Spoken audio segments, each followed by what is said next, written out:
Assalamualaikum warahmatullahi wabarakatuh dan salam sejahtera. Saya Amin Idris. Apa khabar? Dan doa saya semoga tuan-tuan perempuan, adik-adik, rakan-rakan dan teman-teman sentiasa berada dalam keadaan sejahtera, bahagia dan sentiasa positif dengan keupayaan dan kehebatan anda. Saya pertama sekali rasa bersyukur dan terima kasih kerana berpeluang untuk berada di sini. Kira-kira seminggu yang lalu, adik-adik kita di Malaysia sama ada pelajar-pelajar PMR, SPM maupun STPM telah masing-masing mengambil keputusan peperiksaan. Saya percaya ramai yang berjaya dan ada juga yang gagal. Untuk yang berjaya, pada adik-adik sekalian saya ucapkan tahniah. Tahniah kerana kejayaan anda, dan yang paling penting ialah momentum kejayaan itu sentiasa kekal dan dipertingkatkan daripada semasa ke semasa. Tujuan abang pada hari ini ialah untuk memberi sedikit kata-kata hikmat, kata-kata keramat untuk adik-adik yang gagal dalam peperiksaan, tak kiralah SPM, STPM maupun PMR yang lalu. Mereka yang gagal itu, bahawa mereka bukannya gagal, tetapi hakikatnya mereka belum berjaya. Mengapa abang berani bertegas sedemikian? Tak kiralah sejarah ataupun pengalaman hidup mereka-mereka yang berjaya telah membuktikan bahawa sebelum mereka berjaya, mereka pernah melalui detik-detik kegagalan. Sebagai contoh, pada kira-kira beberapa dekad yang lalu, pada era 1930-an, ada seorang lelaki tua yang bila dia bersara daripada menjadi tentera, dia dapati bahawa dia hidup tak cukup untuk makan duit pencen. Dan bila dia rasa begitu, dia menganggap dia perlu mencari duit lebih. Maka orang tua ini, dia telah melaksanakan satu perniagaan untuk menjual ayam. Pun pergi kepada kedai demi kedai untuk minta kedai tersebut tolong jual masakan dia. Dan biasalah, orang zaman dulu dia anggap masak ayam ni biasa je. Dia kata, alah setakat ayam ni saya boleh buat. Ini terjemah ya, itu kat Amerika. Ini terjemah dalam bahasa Melayu. So, orang tua ni dia tak puas hati, dia tetap mencuba sampailah ke kedai 1009. Barulah resepi dia diterima dan dijual daripada satu tempat ke satu tempat ke satu tempat, sampailah hari ini dia telah berjaya menghasilkan satu restoran, rangkaian restoran yang paling besar dalam dunia. Itulah Kentucky Fried Chicken. Lelaki tua itu tadi adik-adik bernama Colonel Sanders. Orang tua yang pakai baju putih, janggut putih, misai putih, rambut putih, semua putih tu, adik-adik semua bayangkan, kalau sewaktu kali ke-500 dia berputus asa sebab dia gagal untuk mengkempenkan makanan dia berhenti. Adakah dia akan mencapai kejayaan seperti mana hari ini? Sudah pasti tidak. Okey, baiklah, bukan 500, tapi kali ke-900. Dia lepas dia cuba kali ke-900 dia kata, tak naklah, aku dah fed up. Aku dah cuba sedaya upaya aku. Lantak kamu tak nak sangat, aku tak nak lagi dah. Adakah dia akan berjaya seperti mana hari ini? Memang dia sudah tidak ada, tapi adakah kejayaan itu kekal sampai ke hari ini? Sudah pasti tidak, adik-adik.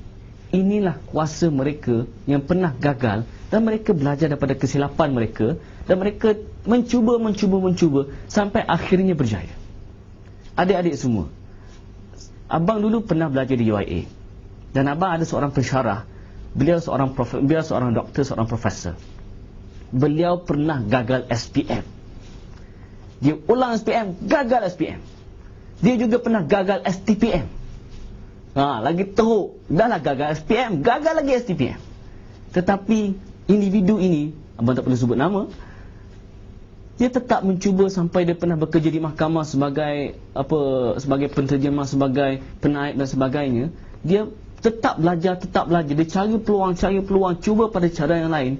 Hari ini dia bukan setakat bukan setakat ada ijazah undang-undang, malah beliau adalah seorang doktor dan pernah menjadi timbalan dekan di Fakulti Undang-Undang Universiti Islam Antarabangsa Malaysia.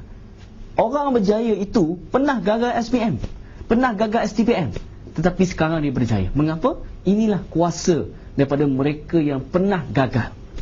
Ada seorang lelaki yang merupakan lelaki Melayu terkaya di Malaysia. Nama dia Tan Sri Said Mukhtar Bukhari, Al-Bukhari.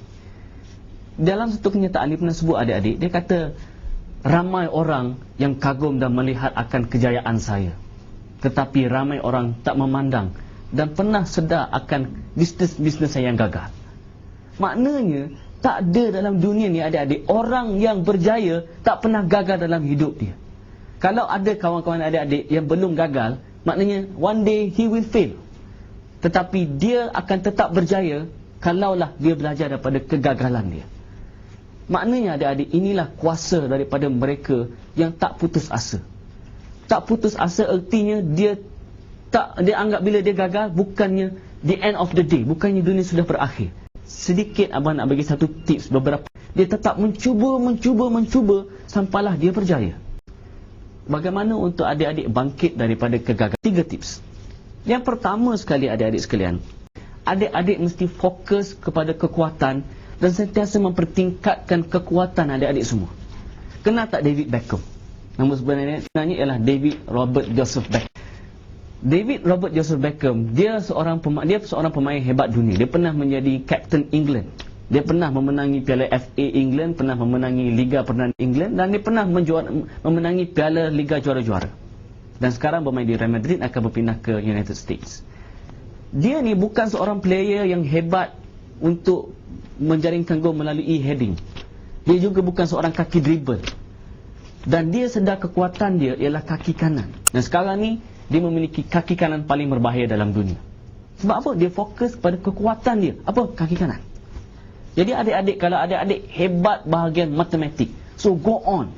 Mungkin adik akan gagal dalam bidang bahasa Melayu ke apa, tapi go on, pertingkatkan, bagi hebat bahasa dalam matematik. Secara otomatik, secara tak langsung, adik-adik akan mengatasi kelemahan-kelemahan tadi. So focus on your strength. Jangan hanyut dengan kelemahan adik-adik. Bila tak boleh cakap, oh saya tak boleh cakap depan ramai, maka adik-adik tak berusaha. Oh saya lemah matematik, bye-bye, tak nak lagi lah belajar. No, jangan buat macam tu. Yang kedua, adik-adik mesti belajar daripada kesilapan dan cuba pada cara yang lain. Albert Einstein menyebut, orang yang hebat ialah mereka yang belajar daripada kegagalan dan cuba sekali lagi pada cara yang lain. Artinya, kalau adik-adik gagal kali pertama, jangan berhenti, cuba lagi. Tapi jangan cara yang sama. Sebab cara sama, mungkin itu waktu adik gagal, tak berjaya.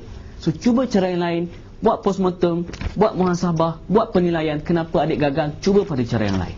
And then you will keep on trying, insya-Allah adik-adik akan berjaya. Dan yang terakhir sekali, jangan putus asa. Adik-adik percaya tak? Sebenarnya adik-adik ada satu kuasa yang hebat, yang boleh menjadikan adik-adik hebat, tapi adik-adik dah lupa kuasa tersebut. Kita manusia sebenarnya ada kuasa yang kita lupa kuasa tersebut, bukan kita tak jadi orang hebat, orang berjaya. Iaitu kuasa tidak putus asa.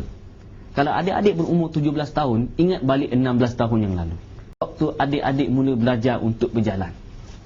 Masa adik-adik belajar untuk berjalan, adik-adik telah cuba demi mencuba, belajar demi belajar, tak putus asa demi tak putus asa, akhirnya adik-adik boleh berjalan.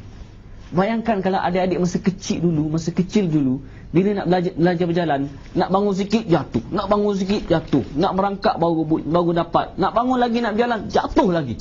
Dan adik akan kata, tak nak lah, fed up. Belajar berjalan tak berjaya. Adakah adik-adik akan berjalan hari ini? Sudah pasti tidak.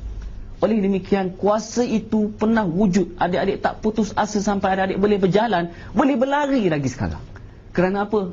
Kuasa yang pernah dimiliki dulu. Dan kuasa itu masih ada, cuma adik-adik melupakan kuasa tersebut. Oleh itu, bila adik-adik fokus pada kekuatan, belajar daripada kesilapan dan sentiasa tidak putus asa, you will be a greatest person in your life. Percayalah. Dan oleh demikian, pada adik-adik yang abang kasih sekalian, ingat balik kuasa kita, bahawa kita pernah ada kuasa tidak berputus asa. Kembalikan kuasa itu. Dan bagi adik-adik yang gagal, jangan anggap adik gagal selamanya, kerana itu adalah langkah awal untuk berjaya. Selamat maju jaya. Abang percaya adik lebih hebat daripada yang adik sangka. Ketahui kelebihan anda, belajar daripada kesilapan, jangan putus asa.